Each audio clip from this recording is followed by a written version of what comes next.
Presentamos Entrevista.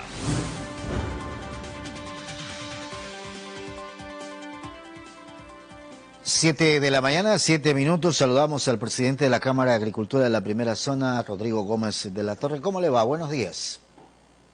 Muy buenos días, Javier. Una aclaración, estoy saliendo de la presidencia de la Cámara, pero todavía estoy en los Todavía está en últimos días funciones hasta cuando no salga, así que sigue No, siendo presidente. pero sí, y creo que lo que acaba de mencionar Javier Díaz es, perdón, no es Javier, es Juan Carlos Miguel Díaz Ángel. Granados, sí, a propósito Juan del Carlos incremento Díaz Granados. salarial. ¿Y usted Sí. estuvo en las reuniones del Consejo de Salarios o me equivoco? Hemos estado presentes en todas las reuniones del Consejo y realmente lo que menciona el presidente, es cierto, es una decisión política por parte del presidente.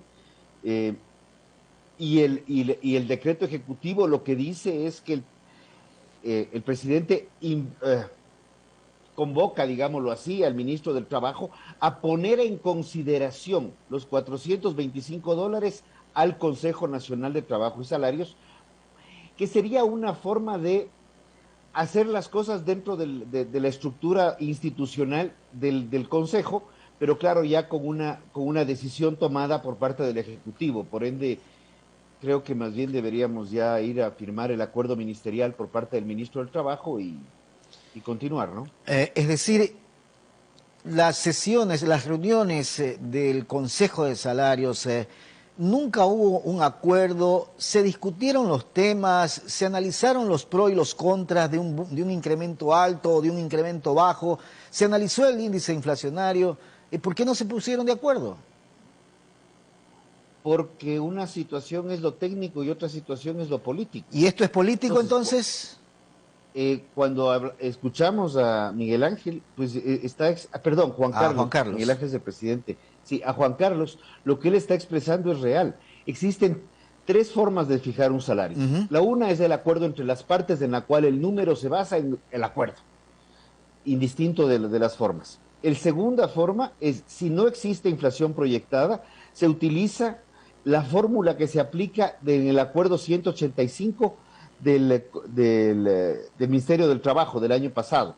Esta fórmula, cuando la pusimos sobre el tapete, porque no fue una propuesta nuestra, simplemente planteamos, el resultado de esta fórmula es alrededor de $3.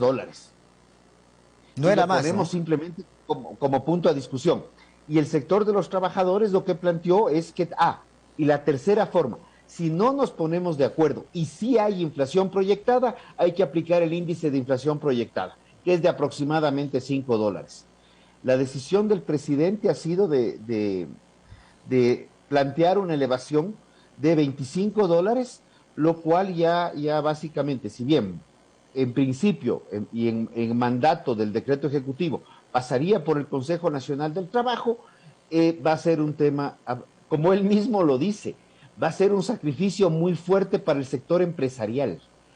Sí, y justamente lo conversaba la noche de ayer con el director ejecutivo de la Cámara de Comercio de Guayaquil. Una cosa es recuperar el poder adquisitivo y otra cosa es incrementar un salario, y en ese sentido o se aplica lo que se tiene que aplicar para un incremento salarial cada año, pero no desde el punto de vista de lo que ha hecho el Ejecutivo con incrementar 25 veces, porque sí es un golpe fuerte para el empresario.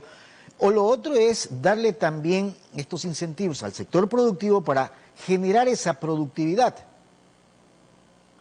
Javier, yo le voy a ser franco, en matemáticas el orden de los factores probablemente, y lo decimos, no altera el producto. Uh-huh. 2 más 3 es igual a 5. 3 más 2 es igual a 5. En política, el orden de los factores marca la pauta y marca la diferencia. Incremento salarial y luego la reforma laboral da un resultado. La reforma laboral y el incremento salarial posterior da otro resultado. Y cuando el presidente anunció que va a dar noticias muy alegres o noticias que van a generar mucha alegría, el planteamiento nuestro fue, qué bueno que sea así, que generen alegría para los trabajadores, que generen alegría para los empleadores, pero fundamentalmente que generen alegría para los 7 de cada 10 ecuatorianos que no que tienen no trabajo. tienen empleo. Porque ese es el tema. ¿Qué pasa con esos 7 de cada 10 que no tienen empleo? Y lo que nos preocupa a nosotros, y no estamos augurando mal, nos preocupa que esto pueda comprometer la generación de nuevos puestos de empleo. Claro, porque cuando no hay los incentivos al sector productivo, ¿cómo genera empleo ese sector? Punto uno. Y punto dos, decía Juan Carlos Díaz Granados, bajen los aranceles, bajen los intereses y de alguna forma busquemos la manera de que el sector productivo pueda tener esas facilidades para también poder generar empleo. Principal empleador en el Ecuador dentro de lo formal e informal, generador de empleo. La población económicamente activa se concentra en alrededor de un 30% en el sector agropecuario.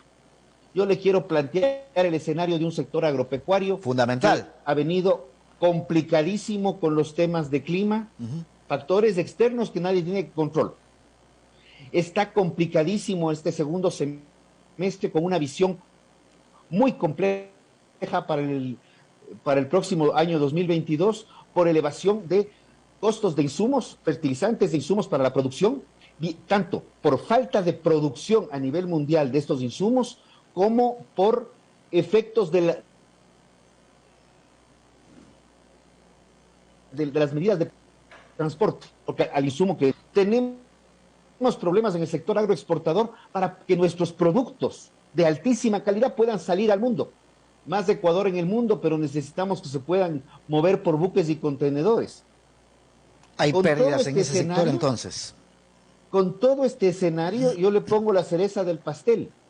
Por un tema presupuestario, el tema de agrocalidad, que es nuestra cara del Ecuador al mundo, cerca de 7.500 millones de dólares de las exportaciones pasan por la firma de agrocalidad con certificación de que está controlándose mosca de la fruta, de que está controlándose fusarium, de que está controlándose aftosa, de que está controlándose peste porcina clásica. Todos los temas de sanidad animal, sanidad vegetal hacia el mundo dependen de agrocalidad.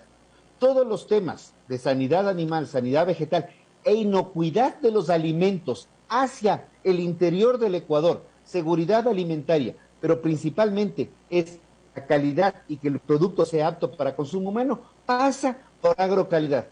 Y tenemos una agrocalidad que tenía un presupuesto hace 4 años de 20 millones de dólares, que ahora es de 13 millones de dólares.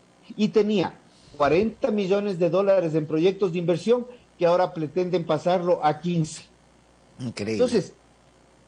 Entonces necesitamos realmente, y esto lo hemos conversado, y voy a ser franco, lo hemos conversado con el ministro, lo hemos conversado con funcionarios de presidencia, lo hemos planteado al ministro de Economía, pero no se hace nada. Al ministro de Agricultura, y es que estamos apretados en fondos. Increíble. Y la posición es esta. Si es que hay que retirar fondos, y con esto te regalo 30 segundos, si hay que retirar fondos a alguien, retirémoslo, pero no le quitemos a Agrocalidad los recursos. ¿Por qué? Porque de ese Agrocalidad que está pidiendo 40 millones de dólares para los proyectos de inversión que deberían ser ingresados al gasto permanente de Agrocalidad, dependen 10.000 millones de dólares en exportaciones. Depende la economía del Ecuador. Rodrigo, quiero agradecerle por haber estado con nosotros esta mañana. Buen día. Muchas gracias, y Javier, y perdón por haber pasado. Un abrazo. No, tranquilo. Gracias a usted, Rodrigo Gómez de la Torre.